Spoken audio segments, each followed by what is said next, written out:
Broadcasting from the business capital of the world, this is the Podcast Business News Network. And welcome back, everybody. Love every time we get together with her. Sometimes she brings some company to the party, and she is somebody that helps people move their lives forward by way of coaching them to success. And she's worked with many different individuals, from executives to attorneys, which is previous life of hers, to just individuals that just want to up their game. And she's got, we got company today. Good thing we cleaned up the place. Margaret Enloe is back with us. Hey, Margaret, how you doing? Good, Steve. I'm doing just fine, and here in New York City, and enjoying the weather and the blue sky. Yeah, well, we've got somebody there that looks like we've got some sky in his background. Who do we have? So we have here a good friend of mine and colleague, Roy Fenichel. And Roy and I have known each other for about 9 years, actually through a networking group that we're both a part of.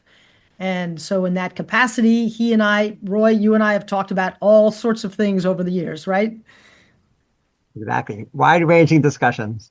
Well, welcome on board. I want to just establish here that you work with titles, real estate titles, and everything involved in that. Is that correct? Exactly. Anybody purchasing property, refinancing property, we get them to the closing and through the closing.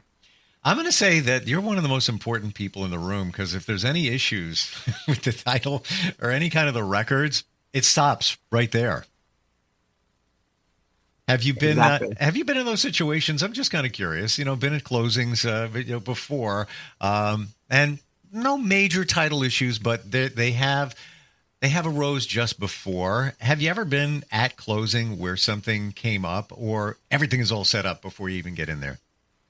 Most of the time, if we do our job and everybody gives us the information that we diligently research and put together, and most of our problem solving is beforehand, so that we work with all the parties to schedule a closing and then smooth sailing. It's our job to make it so. But sometimes there's something that either wasn't disclosed to us or something happens that we get notice of, and then we have to resolve that and step right in. And we're happy to do it. But we try to do it with as little stress as possible. As soon as you said disclose to us, I got an uneasy feeling. That is just, those are the words you never want to hear in a legal situation. It wasn't disclosed to us. Right away, the car has legally turned at that moment. I have to laugh in a very positive way. In your name on this Zoom, it says title is vital. And that says it all. That's what we're talking about here. Wow. I'll just say title is vital is Roy's, what would you say, sign off? Roy, it's your moniker. It's my tagline. It's my registered trademark. Wow. It's what a lot of people know me by, because title is vital to your real estate closings. And for me, it's sort of a double joke, since I'm heavily involved in the editorial world. And so your title is also vital to your publication and what you're trying to convey to the world. So conveyance could be real estate, or conveyance could be the communication, which is what I'm trying to help people with. Let's talk about that aspect of your life. So we have the title side, but we also have, I call it the copywriting side, editing side. Exactly. It's my job to take somebody's words and really help them convey to the world what they want to be conveying to the world. Within real estate, it's easy, because most real estate is a black or white issue of, is it cleared? Is it ready? Does the bank have what they need? Do the parties have what they need? But in most of the rest of the world, the words you use are very powerful. And so I try to help people convey. I'm a words person, as Margaret knows. I'm a words person. So if there's words, I can help you convey. But when you interact with people, how Margaret's been very helpful to me is interactions among people, and how you present, like on a podcast like this. It's very, very important. You can't send an email and be on Steve's podcast. You actually have to appear in person. So for that, I'm very grateful for Margaret. Margaret, tell us when you first met Roy and the dynamics that ensued after that. When I first met Roy, it was a brand new environment for me. Again, it's a networking group. BNI.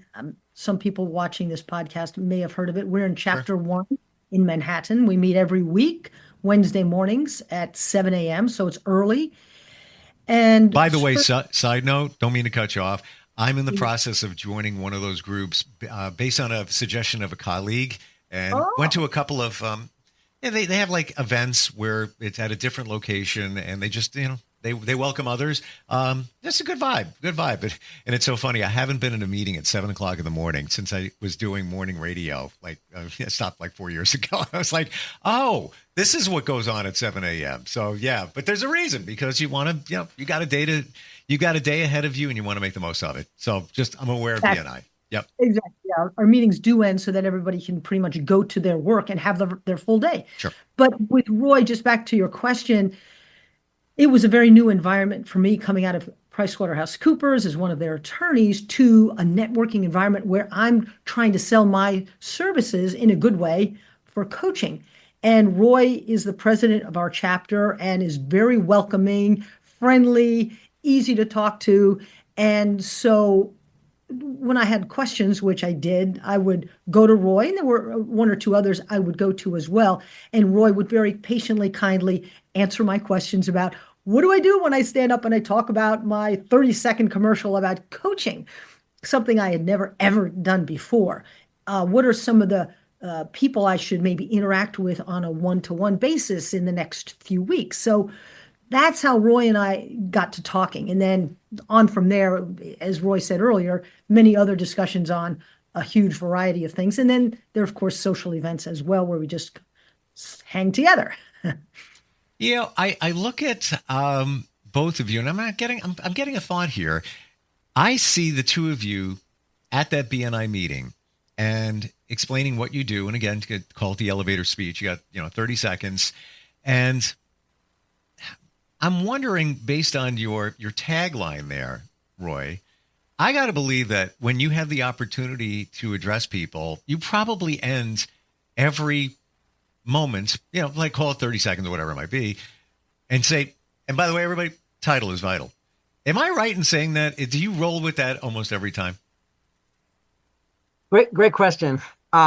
So I try to include my title is vital in discussions as naturally as possible outside of the formal business chapter 1 in Manhattan, as Margaret said, context, because sometimes networking doesn't have the most touchy-feely of views in the non-networking community. Mm-hmm. So I do not want someone to think I am a networker out there pitching somebody, for sure. Yep. But I am very proud of the title is vital. In fact, a friend I brought into the group is the one who trademarked it, just like Margaret could do with I am a coach who can help you with a new approach. These things do strike people as something to remember. So I do think it's very important to include it in conversations, and I do want to convey what exactly I do. But you also want to make sure it's in terms of being remembered and finding ways to be helpful to the person you're speaking to, not just pitch them on the product. Well, memorability, that's where I was going with that. And Margaret, is that your slogan, the coach and approach? Yes, a coach with a new approach, which I do use as a tagline, not every time, but I'd say maybe 50% of the time. I don't have one. You got to get one. I'm thinking of, that's why I brought this up. I'm thinking about it. Like, what do I got? I mean, I'm like, there's, I have a sign over there that I bring to events, and I have a marketing company, by the way, side note. And basically it says, get Harper, get results. But that's that, but that's not, doesn't rhyme, isn't flashy and catchy. Side note also, I don't do a lot of networking. I did prior to 2020, COVID. Okay. So just thinking about getting back into it. That's why I was exploring BNI. But for memorability, having a tagline, there's not, and like you said, Roy, working it in there. And I don't think there's anything wrong with talking to everybody. Title insurance is important. Blah blah blah blah blah blah blah. By the way, title is vital. Like people expect it. Like there was TV shows. Carol Burnett used to do a show, and what would she do? Margaret, do you remember what she would do at the end of the show? No. She would tug on her ear. Oh, okay. And that became like her thing. People would wait for the end of the show, and she just it was almost like, a good night. That's it. I don't know why she did it, but guess what? Decades later, saw it as a kid. I'm talking about it. So being memorable. Exactly. You just have to wait for the funny lady to pull the ear. That's how you know you're done. The fat lady to sing or the lady puller or whatever it might be. Or maybe believe in Steve. Maybe you can use believe in Steve. Good tagline. You could consult with Roy about That's words. funny. He's good with words, right? That is funny. Roy, tell us about the copy editing. What do you find most often when people are crafting communication? Is it many extra words? Do people not get to the point? What do you encounter most often? What I encounter most often is helping people convey to those outside of their field the expertise that they have in a very cogent way. So a perfect example, and this ties back to the networking, a member of our networking group, she's a stager to the stars. She works with every top brokerage you heard of. She announced in a meeting that she's writing a book. And I approached her after the meeting and said, I used to be an editor. I'd be happy to take a look at her book. So it ended up happening. And in fact, it just launched. And she has a big book launch event next month that I'll send you an invitation to. And so she knows staging. She knows real estate design. And it's my job to help this book, which is for real estate brokers, but also make it cogent and clear, obviously, no typos by the time you go to press.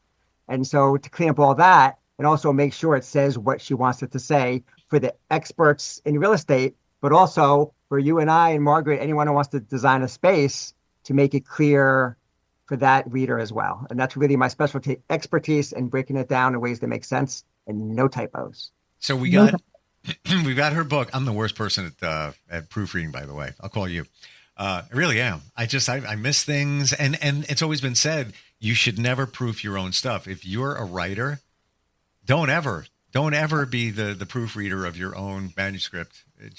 You're not going to see it. You're not going to see it. How would you, in 2 sentences or less, explain her book? Well, Kathy Hobbs, as I mentioned, is a designer to the stars. So she has been expert in hundreds of real estate installations and designs. So this book is all of her curated pictures of her installations and descriptions of her thought processes, whether it's do's and don'ts or specialized tips. So it's a really beautiful piece of art that really conveys how she goes about staging. So any one of us could use this as an educational to-do guide and either do our own staging if we want to do it personally, or if you want an expert, obviously you can bring her in. And when you first mentioned her book, I wasn't really getting the magnitude of the examples and the pictures until just now. And right away, I'm like, whoa, I would love to take a look at that, and I don't need to know the celebrity's name or anything like that, but just how she set things up in a staging situation. And I've done actually podcasts before, quite a few with interior designers who also do staging, and you learn little nuances, little trends, all of that from the work that they do. So yeah, very interesting. Margaret, what's your overall feel in terms of Roy's presentation? Roy, don't listen. His overall presentation? Yeah. Oh, in general. In general, well, great. And you said, for example, in two sentences or less, tell us what the book is about. And I think it was two sentences. And there's a lot in that book. I've seen it, and so I learned. Yes, Roy's presentation. He has to stand up in front of our group every week and tell people some things they want to hear, and also some things they probably do not want to hear, and he does that very well. Is also always well prepared, and preparation is half the battle. That being said, Roy, how do you get comfortable when you have to speak in front of a group? And I mean you, but maybe not necessarily just you, just in general. And that's one of the number one fears that we have, speaking in public. How do you get comfortable? Great question. And that was my fear going into the business networking environment. I had just changed careers around the Great Recession, and I went from an attorney behind the desk, nose to the grindstone, to now networking. And first off, get there early every time so you get the lay of the land. And by getting there early every week, I was asked to be the guest host. So then, even though I was a little nervous, I'm an introvert at heart, I got to greet everyone on the way in.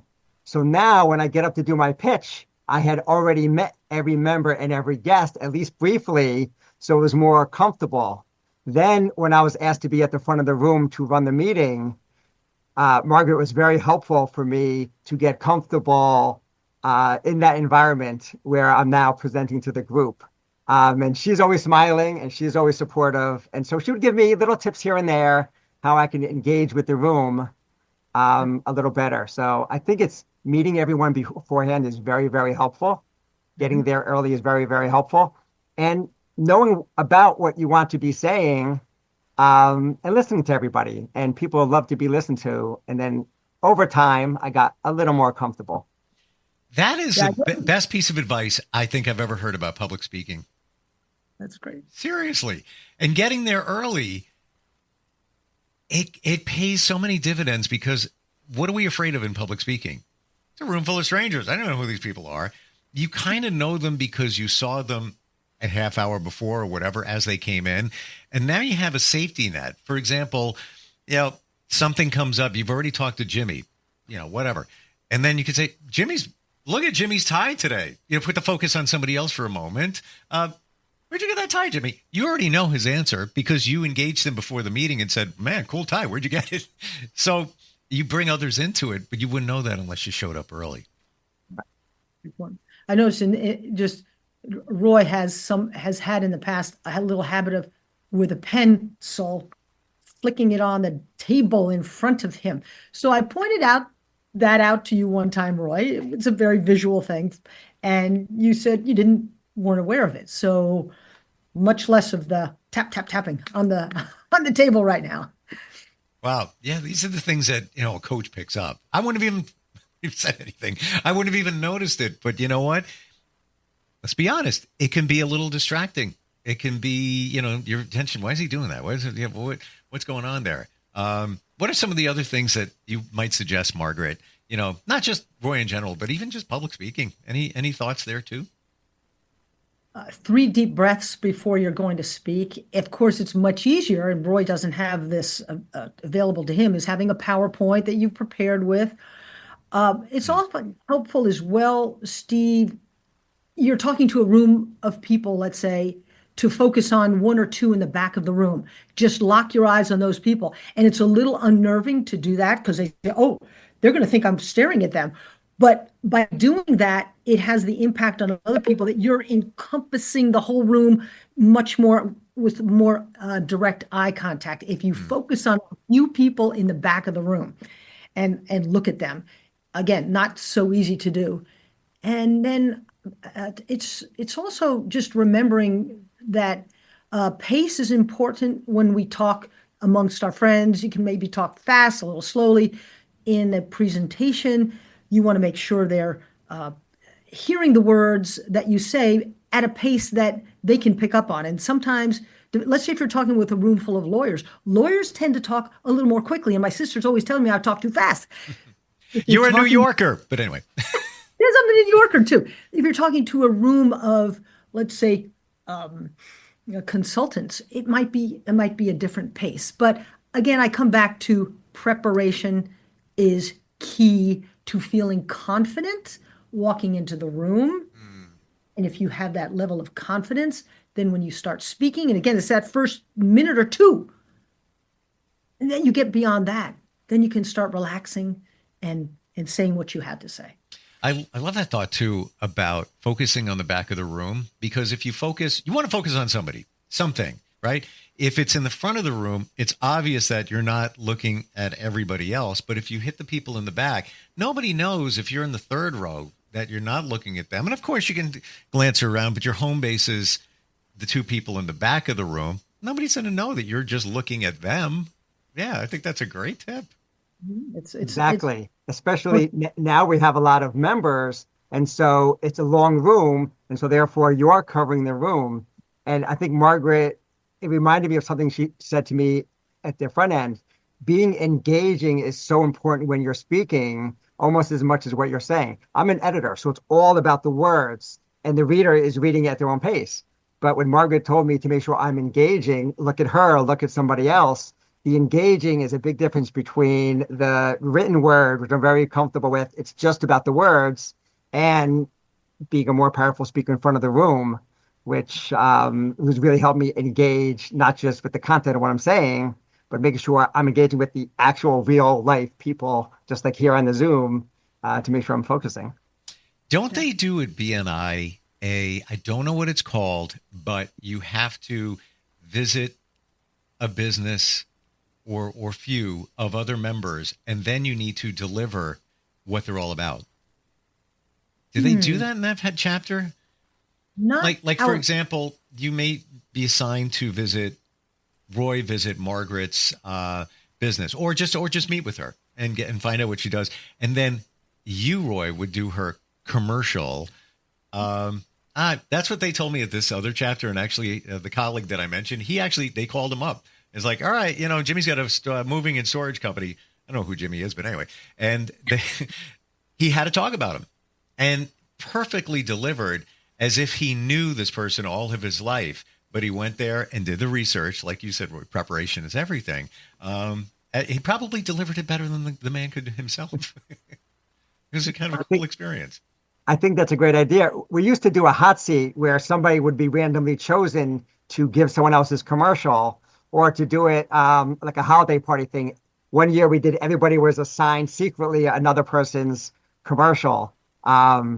So we had an employment lawyer named Davida, and I also write poetry, so I did hers in rhyme. And obviously it was a lot of fun. But you make a good point. We often could give someone else's commercial better because we know how they're coming off better than they do. Just like you were saying about editing your own work. I fall in love with what I write, and so we all, we all need editing. And I think that's a great idea to learn how to give. And because part of the whole networking thing is you have to get good at pitching other people. That's the whole point of it. And so I think we may bring that feature back. I think it's a great idea. Maybe that's what it is. Maybe it was the hot seat. I wasn't paying total attention, to be honest with you, because I was new there and I was, reading the room, talking to people. I don't even eat when I go to these events because I want to focus on everything that's happening. Cup of coffee is okay.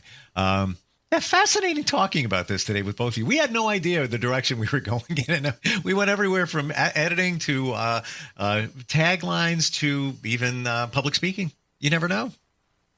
Just in the editing, Roy, you do work as well with lawyers, correct? Correct. Just tell us a little bit about that. What you do, how you help lawyers out with your editing.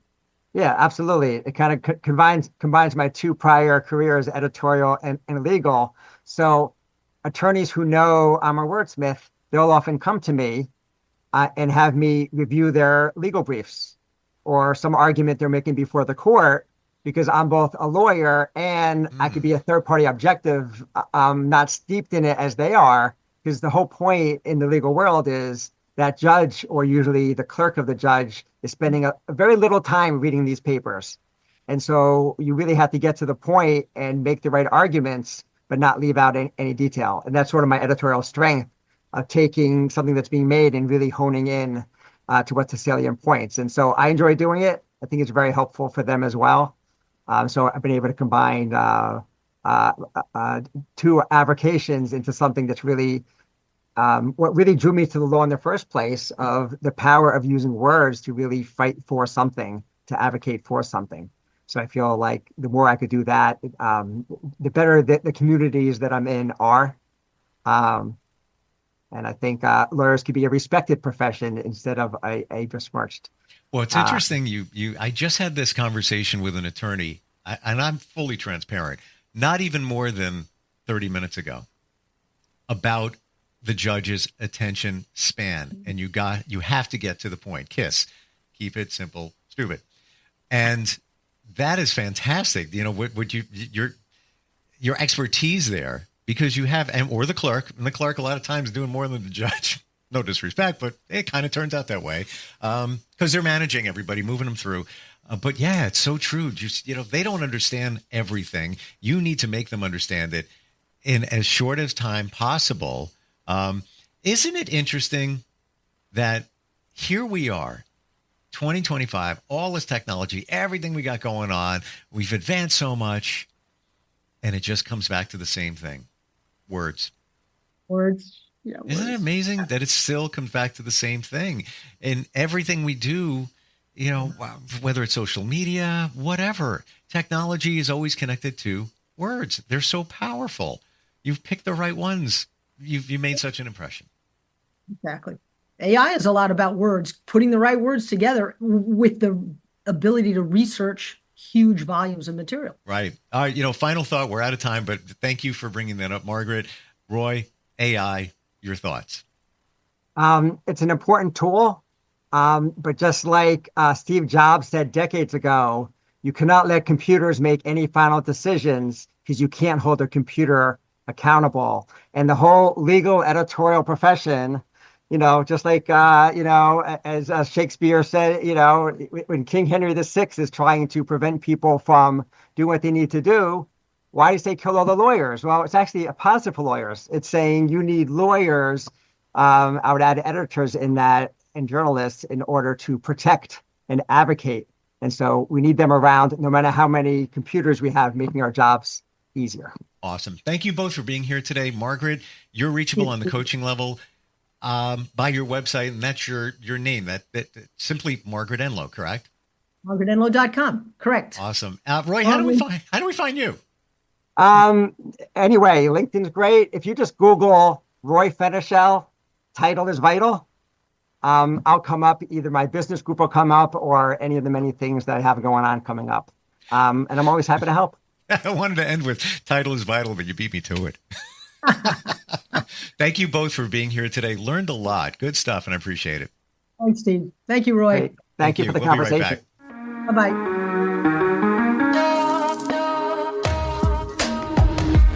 Broadcasting from the business capital of the world, this is the Podcast Business News Network. It's Thursday night, and you're grabbing drinks with some friends. Started off with a pitcher for the table, which quickly becomes two. There's pool.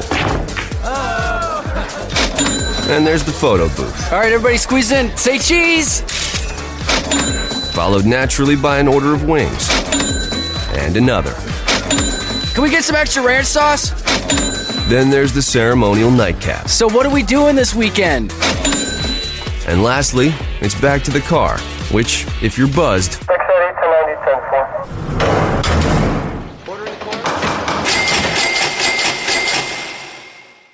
could be the most expensive night of your life. Getting pulled over for buzz driving could cost you around $10,000 in fines, legal fees, and increased insurance rates. Nothing kills a buzz like getting pulled over for buzz driving, because buzz driving is drunk driving. Brought to you by the National Highway Traffic Safety Administration and the Ad Council.